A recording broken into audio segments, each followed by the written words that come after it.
At this time, I'd like to call the March 16th Cass County Board of Commissioners meeting to order. Roll call, please. Commissioner Pollock. Here. Peterson. Here. Steen. Here. Sherling. Here. Breitling. Here. We have a quorum. Ms. Warden, please rise and lead us in the Pledge of Allegiance. Pledge allegiance to the flag of the United States of America and to the republic for which it stands, one nation, under God, indivisible, with liberty and justice for all.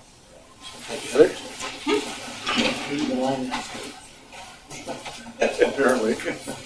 Commissioners, you've had a chance to review the prior meeting minutes, and so I look for a motion to approve, amend. So moved. Is there a second, please? Second. Moving second, any discussion on the meeting minutes? If not, all those in favor of the motion, please signify by saying aye. Aye. Aye, those opposed, same sign. Motion passes. Order of agenda. We have obviously a crowded room for one item. What's happening in the coronavirus? We have an amendment presented here. Yes, I'd like to amend the agenda to provide for discussion on COVID-19 emergency declaration. Next order of business. Is there a second, please? Any discussion? Any discussion? And that would, I presume that with that amendment, approve the remainder of the agenda. Yep. Okay, any discussion? If not, let's do a roll call vote, Ms. Warden, please.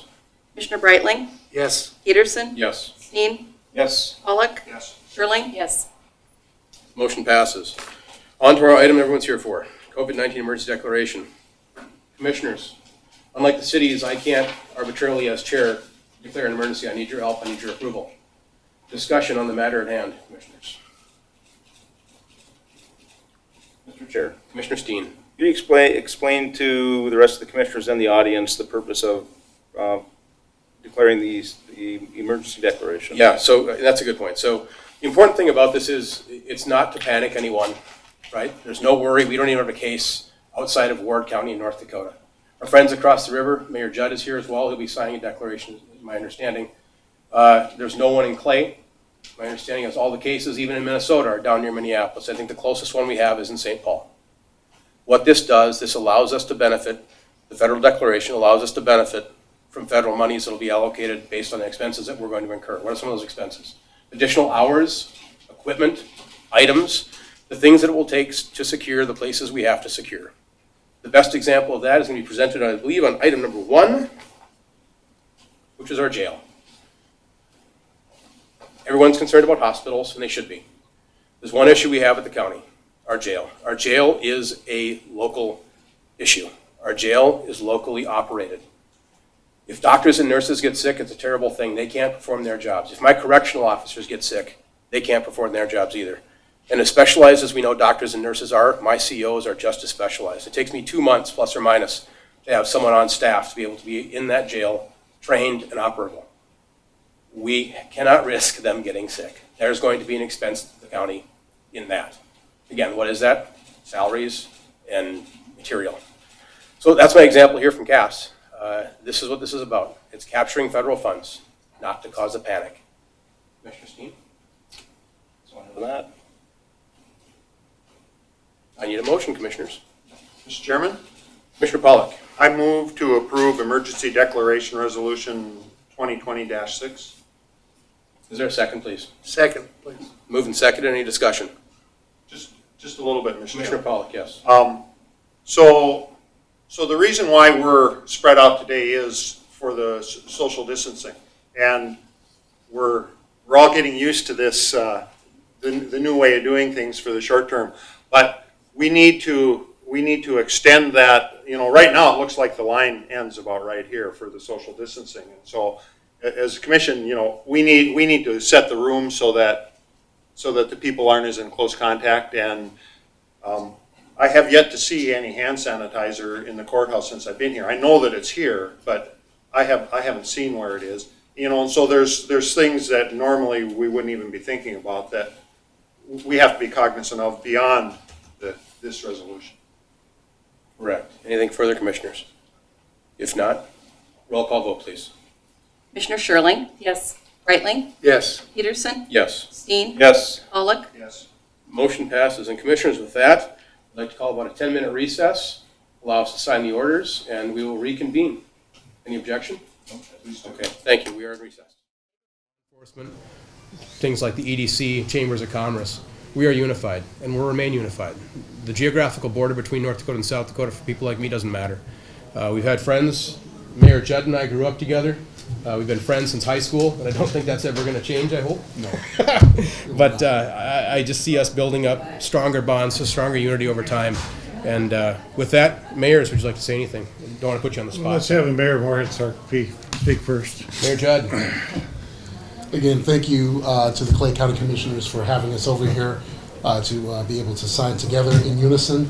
It does speak volumes about how our community operates, as Commissioner Peterson stated.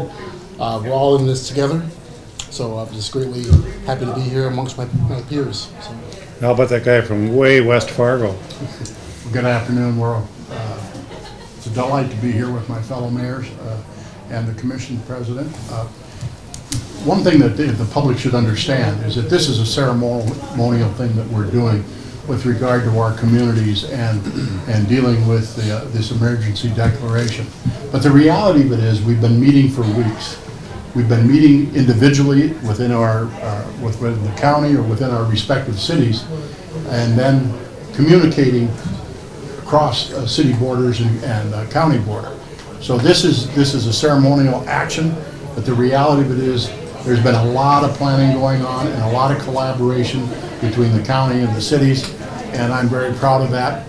And I think that we're going to be in a position to be totally prepared for whatever Mother Nature might bring to us. We're all one community, and it'll take the partnership to combat this health situation. It is vital we recognize we are preparing and not panicking. I think Chad has said that on the radio. We're not panicked, we're just preparing for this issue. And it's an interesting situation on the North Dakota side because we have Cass County Public Health. It basically serves the county, it serves West Fargo and Fargo as well. So we all agree to have one organization that's taking care of our needs, and we're very proud of the incredible health professionals we work with. They help us to make decisions rooted in fact. We're also working with partners in the health community as well, Sanford and Essentia, to come up with plans going forward. And then lastly, the most important partners are the residents of these communities. We're relying on all of you to help flatten the curve and slow the spread of the infection.